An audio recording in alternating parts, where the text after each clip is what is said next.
Now let's go to Mike Tobin, who's live in Tel Aviv, Israel, with the latest there. Hey, Mike. Hey, Brian. We don't have a reaction yet from the Israeli government. They're remaining quiet following President Trump saying that the memorandum of understanding, he thinks it is off. But what the president has said is that the U.S. needs to finish the job and Iran will not have a nuclear weapon. The denuclearization of Iran, and we're going to denuke it.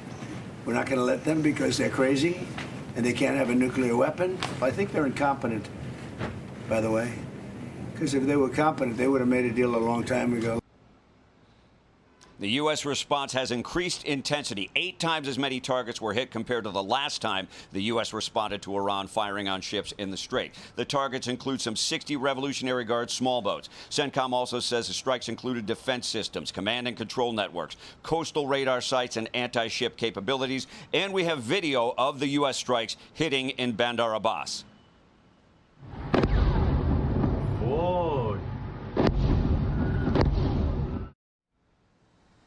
Iran responded by firing into their neighbors, Kuwait and Bahrain. The official Iranian news agency claims to have hit some 85 targets in those countries. Details on the number of targets are not confirmed by other sources, but sirens sounded in Kuwait and Bahrain.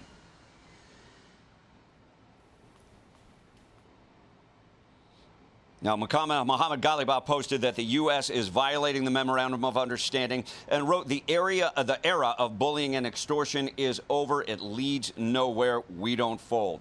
And it all happens after 3 oil tankers were struck by Iran on Tuesday. The tankers disobeyed Iranian directives to follow their approved shipping route and instead followed the routes established by Oman and backed by the U.S. The ships were warned by Iran before they were struck by unidentified projectiles. The U.S. has also revoked the license that allowed Iran to legally sell oil in the open market. That's the first time Iran had been able to sell oil for U.S. dollars in years. Iran had been suspected of selling oil to China illegally for a long time. And it all happens during the 6-day funeral for the late Grand Ayatollah Ali Khamenei, a period of time in which even President Trump said he's giving Iran time off, even from negotiations. Guys, back to you. Mike, thank you. You know, I think it's really important, this 9:15 press conference, which I'm sure is running late now because this Zelensky meeting is running late.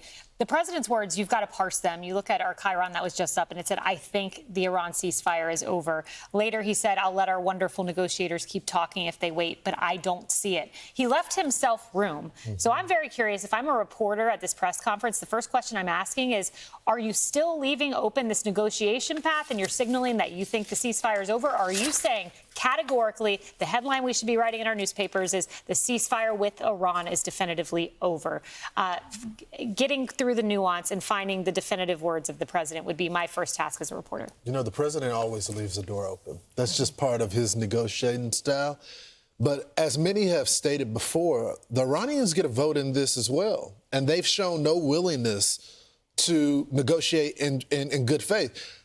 Take this, for example. They asked for this pause so they could bury their dear leader, and then they're firing off on vessels. So you can't even let them honor their dead properly because they don't want to cooperate, Brian.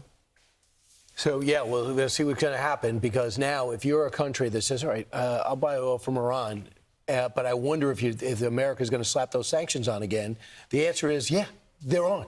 And you got to take your own risks. The oil that you're buying, it could be sanctioned tomorrow because of the irrational behavior. Now, the other big story is Ukraine. Personally, Kayleigh, you know these guys better, but I would have a different team on Ukraine from a different team on Iran. It's 2 big portfolios. You can't have 2 manila folders. So the other big story is a 5-year war with Ukraine, at which time, for the first time in a long time, the Ukrainians certainly have leverage. Do you know that the Russia economy is going to be downgraded from 1.3 growth in GDP to 0.4? Do you know over 500,000 Russians have declared bankruptcy? Do you know overdue business loans by Russian businesses are at $91 billion, and banks are near collapse in that country as the Ukrainians have manufactured their own long-range weapons, are hitting refineries in Siberia over 1,500 miles away? So the president has a chance to give them licenses in order to build their own Patriot missiles. And then in turn, they'll build them quickly. They will give us a portion back because we are low because of how many people need them, how many allies depend on them. To me, I hope that comes up and the president agrees to that in the bilateral meeting, which we're waiting on now. Yeah, we'll be standing by for the breaking news. And that. Be sure to like and subscribe for all the Fox News latest on YouTube and catch full shows streaming now on Fox One.